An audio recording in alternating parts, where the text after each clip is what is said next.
Goldie Hawn, the woman whose infectious laughter defined the 1970s and 80s. She was America's angel, a symbol of light, joy, and Hollywood magic.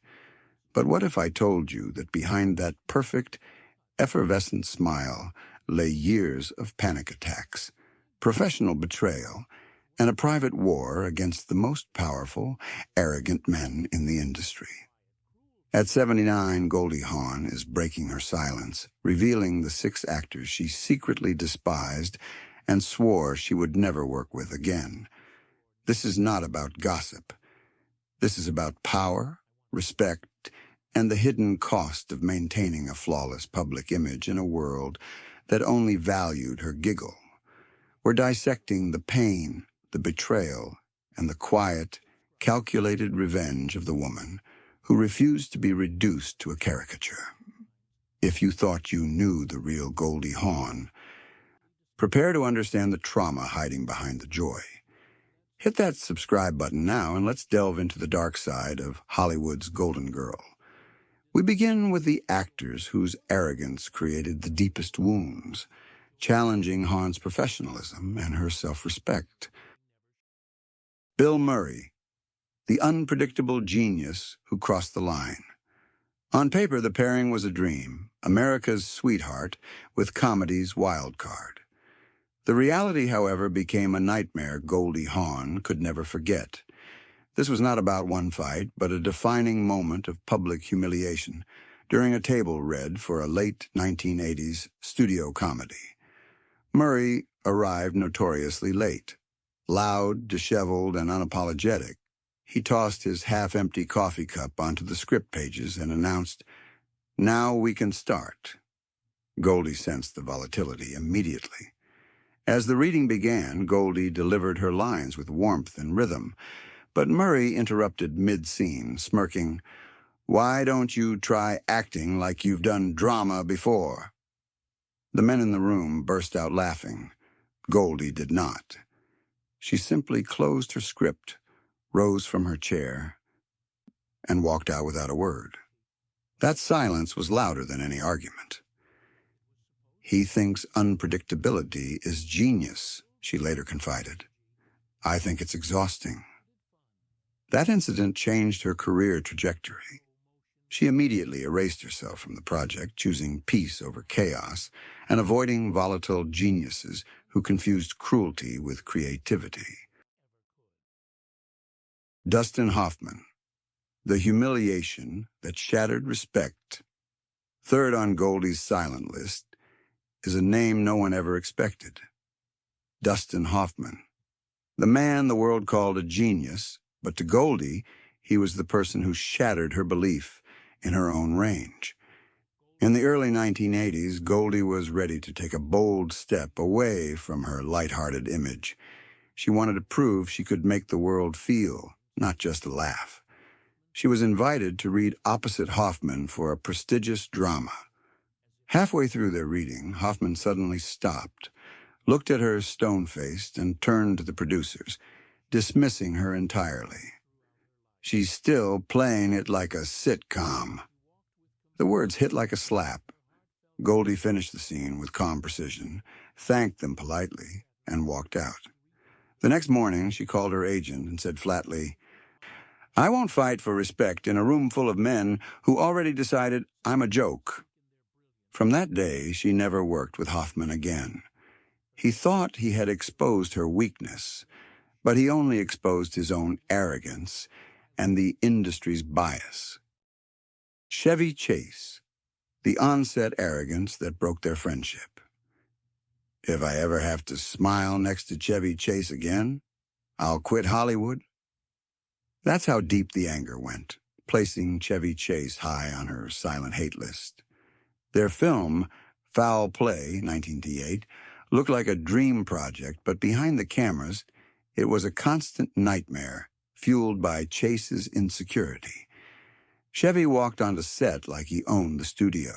He mocked lines, rewrote jokes, and threw off entire scenes if Goldie got a bigger laugh. When she did, he'd mutter under his breath, "She's lucky to be here." Goldie tried to keep things light, but the cracks showed. One night, after yet another argument, Chevy stormed off.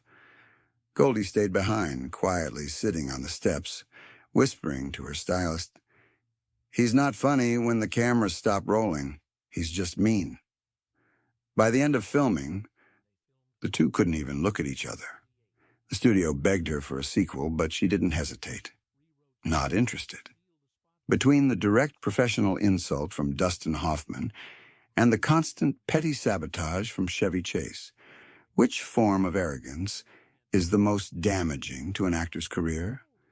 The final three actors faced not just Hawn's refusal, but her quiet, calculated display of power against the male-dominated system. Warren Beatty, The Rejection That Turned into Vendetta. This story is about the raw abuse of power. In the late 1970s, Warren Beatty, one of Hollywood's most powerful men, pursued Goldie Hawn. He invited her to dinners and private parties, but Goldie was charming, polite, and absolutely firm in her refusal. That's when his charm vanished. Almost overnight, Goldie began to notice doors closing. Scripts she'd been promised suddenly disappeared. Directors who had been enthusiastic went silent. A producer warned her privately.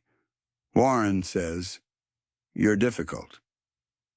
"Beatty doesn't handle rejection," Goldie confided years later. "He punishes it." Goldie never confronts him publicly. But at an awards show years later, Warren, smiling like the old days, leaned in to greet her. Goldie looked him straight in the eyes, gave a sweet, polite smile, and turned her back mid-sentence. That moment, that public nonverbal cut, was her perfect, final revenge. Sean Penn, The Public Slander and the Final Line. By 2014, Goldie Hawn thought she'd seen every kind of arrogance. But nothing prepared her for Sean Penn. This wasn't a fight on set. It was a public shaming at a Malibu charity gala. Goldie was giving a heartfelt speech about mental health, something deeply personal to her. From his table, Sean Penn sighed loudly, rolled his eyes, and muttered for all to hear, "Another celebrity wellness sermon." When Goldie finished her talk, Penn leaned back and delivered the line that would burn into her memory. She should stick to giggling. In that moment, her whole career, her Oscar win, her producing success, was reduced to a giggle. Goldie left the room early, and in the car she drew her final line. From that day forward, she refused to attend any event where Sean Penn's name appeared on the guest list. She wasn't angry anymore. She was simply done. Audience debate. Which public humiliation was the most unforgivable display of arrogance? Sean Penn's public slander or Kirk Douglas's dismissive condescension? Below. Kirk Douglas, the legend who made her feel invisible. The final name on Goldie Hawn's list belongs to a Hollywood legend, Kirk Douglas. The conflict was subtle but profound. Kirk made her feel invisible. During an industry panel in the late 1990s, Kirk, already a revered icon, interrupted Goldie not once but 3 times, finishing her sentences and correcting her thoughts. After the panel, Goldie told a close friend, "He talks to me like I'm still the blonde in a bikini scene. I've won an Oscar." That summed it up. She stayed friendly with Michael Douglas, but she never spoke of Kirk again.